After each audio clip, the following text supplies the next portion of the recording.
जो टॉपिक है जैसे टॉपिक तो दिया हुआ है Gandhi ji last heroic days, है ना। तो आखिरी के दिनों में क्या कर रहे थे वो।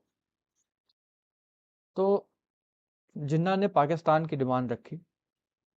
मुस्लिम लीग लगातार 1940 के बाद से कम्युनल पॉलिटिक्स करती आ रही थी। 1937 तक, जब तक इलेक्शन नहीं हो गया था, तब तक इतना जोरों शोरों से या इतनी इंटेंसिटी के साथ पाकिस्तान बनाने की डिमांड नहीं हो रही थी। 1937 में ऐसा क्या हो गया, तो कि 1937 में जो जिन्ना के पॉलिटिकल एम्बिशन थे, जो उनके राजनीतिक अ, सपने थे, उनको बहुत धक्का लगा था। ठीक है। तो 1937 में इलेक्शन हुआ था पहली बार। 1935 में एक लॉ आया था, गवर्नमेंट ऑफ इंडिया एक्ट 1935। और 1935 में इलेक्शन होता है। 37 में उसी कानून के अंदर 1935 में फेडरलिज्म आया था सबसे पहली बार। फेडरलिज्म क्या होता है, जब स्टेट और सेंटर दोनों के बीच में पावर डिवाइड होती है, तो बेसिकली प्रोविंशियल इलेक्शंस हुए थे, यानी राज्य के चुनाव हुए थे 1937 में। तो उसमें कांग्रेस भारी वोट से जीतती है। सारे वोट्स लगभग कांग्रेस को ही चले जाते हैं। यहाँ तक कि जहां मुस्लिम डोमिनेटेड एरिया है, वहां भी मुस्लिम लीग को कोई वोट नहीं मिलता, सारे वोट कांग्रेस को मिल जाते हैं। सारे मुस्लिम डोमिनेटेड एरिया मतलब मैं नॉर्थ वेस्ट फ्रंटियर प्रोविंस उसे कहा जाता था उस टाइम पर, क्योंकि पंजाब और पाकिस्तान के इलाका नॉर्थ वेस्ट के इलाके में आता था, तो नॉर्थ वेस्ट फ्रंटियर प्रोविंस कहा जाता था, NWFP, north west frontier province. तो वहां पे भी मुस्लिम डोमिनेटेड एरिया था, वहां पे मुस्लिम लीग को केवल एक सीट मिली थी। तो अब उनकी पॉलिटिकल एम्बिशन और पॉलिटिकल पोजीशन पे धक्का था जिन्ना की। तो जिन्ना ने बड़े जोरों शोरों से डिवीज़न की बात करना स्टार्ट कर दिया, और पार्टीशन की बात करना स्टार्ट कर दिया, पाकिस्तान बनाने की बात करना स्टार्ट कर दिया। तो पाकिस्तान बनाने का प्रपोजल रखा गया।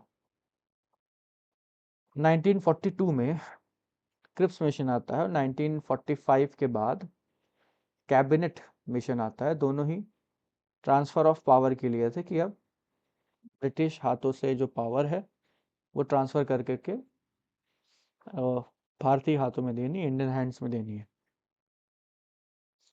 दोनों ने ही पाकिस्तान की डिमांड को रिजेक्ट कर दिया था।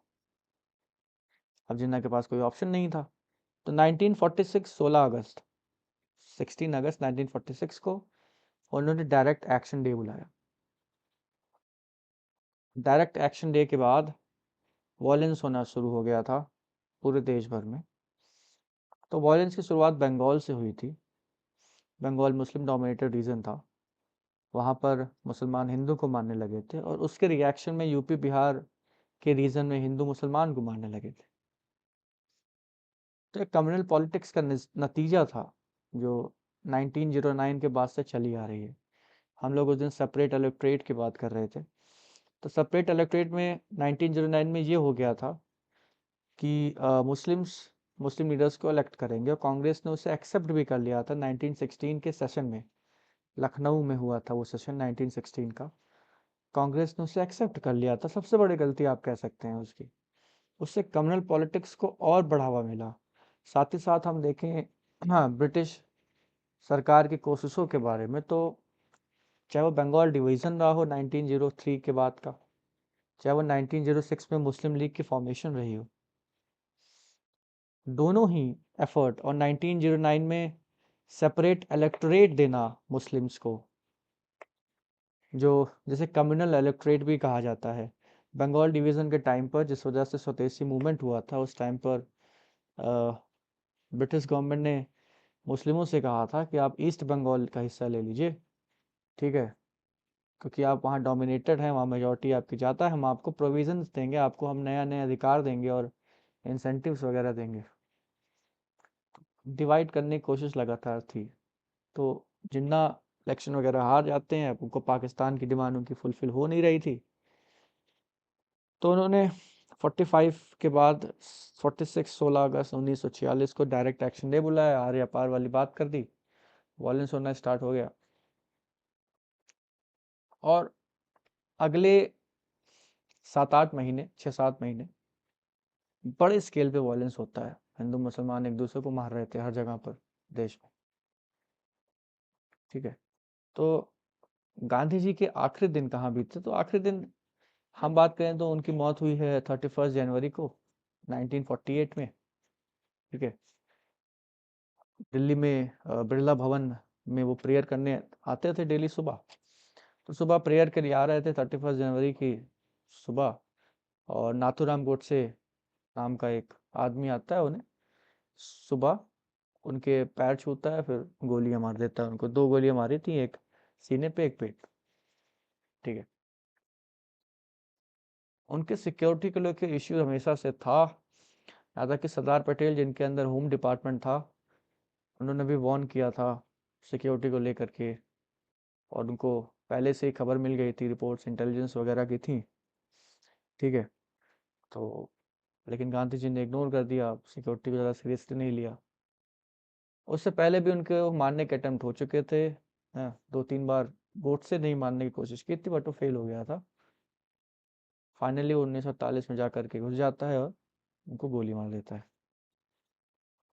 1947 में जब 15 अगस्त को देश आज़ाद हुआ था, और नेहरू जी की जो फेमस स्पीच है ट्रिस्ट विद डेस्टिनी, है ना, उसकी जो पहली लाइन है वो बड़ी फेमस है। वो तो जब आज़ाद हुआ था देश, तो उन्होंने दी थी कि at the midnight hour when the world sleeps India awakens to freedom। है ना? तो जब देश पूरा दुनिया सो रही होगी 12 बजे, तो इंडिया को आज़ादी मिलेगी। तो 15 अगस्त में क्या कर रहे थे, तो गांधी जी बंगाल में थे, क्योंकि वायलेंस चल ही रहा था हिंदू मुसलमान को लेकर के। तो उस समय बंगाल का जो ईस्ट पोर्शन था, ईस्ट बंगाल, वो आज का बांग्लादेश है, वहां पर नोआखली नाम की जगह थी। तो नोआखली में वो वायलेंस रोकने की कोशिश कर रहे थे, है ना, क्योंकि वहाँ मुसलमान हिंदू को मार रहे थे, इधर हिंदू मुसलमान को मार रहे थे। तो वो गांव-गांव जाते थे और सबको परसुएड मनाने की कोशिश करते थे कि अ, ना करो वायलेंस, और हिंदू माइनॉरिटी को प्रोटेक्ट करने दो। ठीक है। कुछ असर हुआ था उनका बातों का, काफी असर हुआ था। तो इधर सब देश आज़ादी के जश्न मना रहा था, उन्होंने पार्टिसिपेट नहीं किया था। अगले चैप्टर में हम पढ़ेंगे कॉन्स्टिट्यूएंट असेंबली के बारे में। तो कॉन्स्टिट्यूएंट असेंबली में भी गांधी जी ने पार्टिसिपेट नहीं किया था। कॉन्स्टिट्यूएंट असेंबली बनाई गई थी 11 दिसंबर, है ना, 1946 को इलेक्शन हुआ था उसका। तो दिसंबर 1946 में शुरू होती है, फिर वो अगले 2 साल 11 महीना 17 दिन 26 नवंबर 1949 तक वो कॉन्स्टिट्यूशन बनाती रहती है। कॉन्स्टिट्यूशन बन के तैयार हो गया था 26 नवंबर को, लेकिन लाहौर सेशन का जो पूर्ण स्वराज डिक्लेरेशन था 26 जनवरी वाला, उसको कमोमरेट करने के लिए, उसको श्रद्धांजलि देने के लिए 26 जनवरी को पूरी तरह से कॉन्स्टिट्यूशन लागू किया गया था। तो अगले साल 26 जनवरी 1950 को वो लागू किया गया। और इत्तेफाक है कि कल 26 नवंबर है ना, और कॉन्स्टिट्यूशन डे है कल। तो इसी दिन 26 नवंबर को कॉन्स्टिट्यूशन पूरी तरह से बन के तैयार हो गया था। 1946 से शुरू हुआ था और 26 नवंबर 1949 तक बन गया था वो। सिटीजनशिप और ये सारे प्रोविजंस लागू हो गए थे, पूरी तरह से फुल्ली इम्प्लीमेंटेशन उसका हुआ था अगले साल 26 जनवरी 1950। ठीक है। तो गांधी जी पार्टिसिपेट नहीं किए कॉन्स्टिट्यूंट असेंबली में, क्योंकि जिंदगी भर नॉन वायलेंस की बात करते रहे वो, और पार्टीशन वायलेंस पे हो गया। जिंदगी भर हिंदू मुसलमान यूनिटी की बात करते रहे, और पार्टीशन ही रिलीजियस लाइन पे हो गया, धार्मिक बाउंड्रीज पे हो गया। तो उन्होंने पार्टिसिपेट नहीं किया, जश्न भी नहीं मनाया, है ना। बाकी उनकी इमेज कैसी थी, अब देखो, अ, दो दो पक्ष आते हैं, दो क्या, हाँ 3 पक्ष ले लेते हैं, चलो, है ना। एक पक्ष है जो पब्लिक, जनरल पब्लिक उन्हें कैसे देख रही है, एक पक्ष है उनको ब्रिटिश सरकार कैसे देख रही है, और एक पक्ष है उनको क्रिटिक करने वाले, उनको जो आलोचना करने वाले वो कैसे देख रहे हैं। तो सबसे ज्यादा किसी पे अगर किताब लिखी गई है और लिखा पढ़ा गया है तो जीसस क्राइस्ट है ना, क्योंकि क्रिश्चियन लोग बहुत, यूरोपियंस बहुत सारे प्रिंट वगैरह करे हैं बाइबल पर और क्रिस्ट जीसस क्राइस्ट की जीवनी पर बहुत कुछ प्रिंट उन करके रखा हुआ है उन्होंने। तो जीसस क्राइस्ट के बाद सबसे ज़्यादा पढ़ा लिखा जिस पे गया वो गांधी जी हैं। किताबें उन पे बहुत छपी हैं, नेशनल मूवमेंट उनसे पूरा जुड़ा हुआ है। यहाँ तक कि नेल्सन मंडेला जिन्होंने अफ्रीका में रंगभेद के खिलाफ लड़ाई लड़ी, वही रंगभेद के खिलाफ, रेसिज्म के खिलाफ मार्टिन लूथर जूनियर ने अमेरिका में लड़ाई लड़ी। उन दोनों को ही इंस्पिरेशन मिली थी गांधी जी से, तो वो गांधी जी का नाम लेते थे, कहते थे कि अ, जो अहिंसा का मार्ग दिखाया था उन्होंने, उसी के रास्ते पे वो भी चल रहे हैं। तो वर्ल्ड लीडर्स उनकी बात मानते हैं। आज भी हम कहीं बाहर जाते हैं तो भारत को गांधी के नाम से ही जाना जाता है। ठीक है। तो जनरल पब्लिक उस टाइम पर तो उनको कोई महात्मा बुलाता था, कोई बापू बुलाता था, कोई उनमें चमत्कारी शक्ति देखता था। तो महात्मा और फादर ऑफ द नेशन भी उनको किसी और ने दे दिया। मतलब सुभाष चंद्र बोस ने उन्हें राष्ट्रपिता कह दिया, महात्मा उन्होंने, रविन्द्रनाथ टैगोर ने महात्मा बुला दिया। तो ऐसे उनके नाम पड़ गए हैं, है ना। बाकी जो लीडर्स थे उन्हें बापू के नाम से जानते थे, कि गुजरात में वो बड़े लोग को बापू ही बुलाया जाता है। ठीक है। तो ब्रिटिश सरकार जब वो गांधी शुरू शुरू में आए थे 1915 से, हमने देखा उसके बाद नॉन कॉपरेशन स्टार्ट होता है, फिर civil disobedience, Quit India movement, ये पूरे 30-40 साल जो उन्होंने यहाँ बिताए। तो ब्रिटिश सरकार शुरू से ही उनको डाउन ग्रेड करने की कोशिश करती आई है कि ये तो नाटक कर रहे हैं, इसको छोड़ने वाला नहीं है। ऑब्वियस सी बात है, अब वो कॉलोनियल पावर है और तुम उसके खिलाफ मूवमेंट चला रहे हो, तो वो तुम्हें अ, बढ़ा चढ़ा के तो नहीं बताना चाहिए। तुम भले ही कितने इन्फ्लुएंशियल हो, कितना भी तुम्हारा प्रभाव है, इफेक्ट है लोगों के ऊपर, वो तुम्हें ऐसा दिखाना चाहिए कि तुम्हारा कुछ नहीं हो रहा है या तुम्हारा प्रभाव नहीं है, ताकि लोगों के मन में जो इमेज है वो बने। तो ब्रिटिश सरकार वही करती थी। मूवमेंट को कहना कि ये तो दो चार लोगों ने कर दिया, कोई बड़े स्केल पे थोड़ी हुआ है, बाकी जो जनता है वो बहुत खुश है ब्रिटिश राज के अंदर, खुशी खुशी वो लोग ब्रिटिश राज के अंदर अपनी नॉर्मल लाइफ जी रहे हैं, और गांधी जी सिर्फ नाटक और पब्लिक लाइमलाइट लेने के लिए, न्यूज में आने के लिए सब काम कर रहे हैं। तो उनके जो क्रिटिक हैं, उनके जो आलोचक हैं, वो उनके ऊपर काफी आरोप लगाते हैं। जैसे मुस्लिम अपीजमेंट का आरोप लगता है उनके ऊपर, तुष्टिकरण का, आप लोग, है ना। तुष्टिकरण का आरोप यही है कि एक धर्म को ज्यादा वो, यानी मतलब मुस्लिम्स को ज्यादा वो सपोर्ट दे रहे थे और हिंदुओं को नहीं। तो ये तो इसी एग्जाम्पल से प्रूव हो जाता है कितना सही कितना गलत। की वो जब आज़ाद हुआ देश, तो नोआखली बांग्लादेश में थे, वहां पर जो मुस्लिम्स हिंदुओं को मार रहे थे, वो हिंदुओं को बचाने वहां पे गए थे, अपनी जान खतरे में डाल करके। ठीक है। एक मिनट।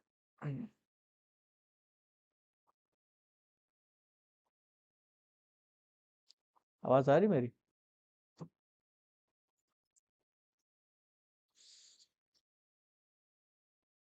तो दरअसल दो फोर्सेस थे हमारे कंट्री में। एक जो चाहते थे कि देश डिवाइड हो जाए, और ये दोनों तरफ थे। एक जो चाह रहे थे एक मुस्लिम राष्ट्र बन जाए, एक जो चाह रहे थे एक हिंदू राष्ट्र बन जाए। तो दोनों तरफ से खींचतान थी, है ना, खींचा जा रहा था। मुस्लिम लीग लगातार कम्युनल पॉलिटिक्स कर ही रही थी, मुसलमानों के मन में ये भर रही थी कि भाई हिंदू, कांग्रेस तो हिंदुओं की पार्टी है, हिंदू को सपोर्ट दे रही है। और इधर इधर जो हिंदू रेडिकल ऑर्गेनाइजेशंस थे, जैसे हिंदू महासभा, ठीक है, वो लगातार अपनी कम्युनल पॉलिटिक्स कर रहे थे कि कांग्रेस मुस्लिम अपीजमेंट कर रही है। तो दोनों ही आरोप लगा ही रहे थे कांग्रेस और गांधी जी के ऊपर। दोनों ही चाहते थे, दोनों ही पक्ष चाहते थे कि देश बढ़ जाए। दोनों ही रेडिकल ऑर्गेनाइजेशन, चाहे मुस्लिम लीग की बात करें, चाहे हम इधर हिंदू रेडिकल ऑर्गेनाइजेशन, हिंदू महासभा वगैरह की बात, ये दो तरफ लोग थे, तो दोनों ने खींचा एक दूसरे को। ऐसा नहीं है कि मुस्लिम लीग अकेले रिस्पॉन्सिबल है, यहाँ पे बहुत सारे लोग बैठे थे जो चाहते थे बढ़ जाए देश, क्योंकि उनका मानना था कि दो सभ्यताएं एक साथ नहीं रह सकती। उनकी सीधी सीधी आइडियोलॉजी थी। ठीक है। ये दो तरफ खींचा जा रहा है, एक तरफ है गांधी और कांग्रेस की आइडियोलॉजी जो कह रही नहीं हम देश को यूनाइटेड रखना चाहते हैं। और गांधी जी ने एक प्रपोजल भी दिया था जिन्ना को, कहा था कि तुम प्राइम मिनिस्टर बन जाओ, देश ना बांटो। लेकिन जिन्ना नहीं माने, उन्होंने कहा कि नहीं, पाकिस्तान बनेगा ही। तो सच्चाई ये, ठीक है। बाकी और बहुत सारी बातें होती हैं उनके बारे में।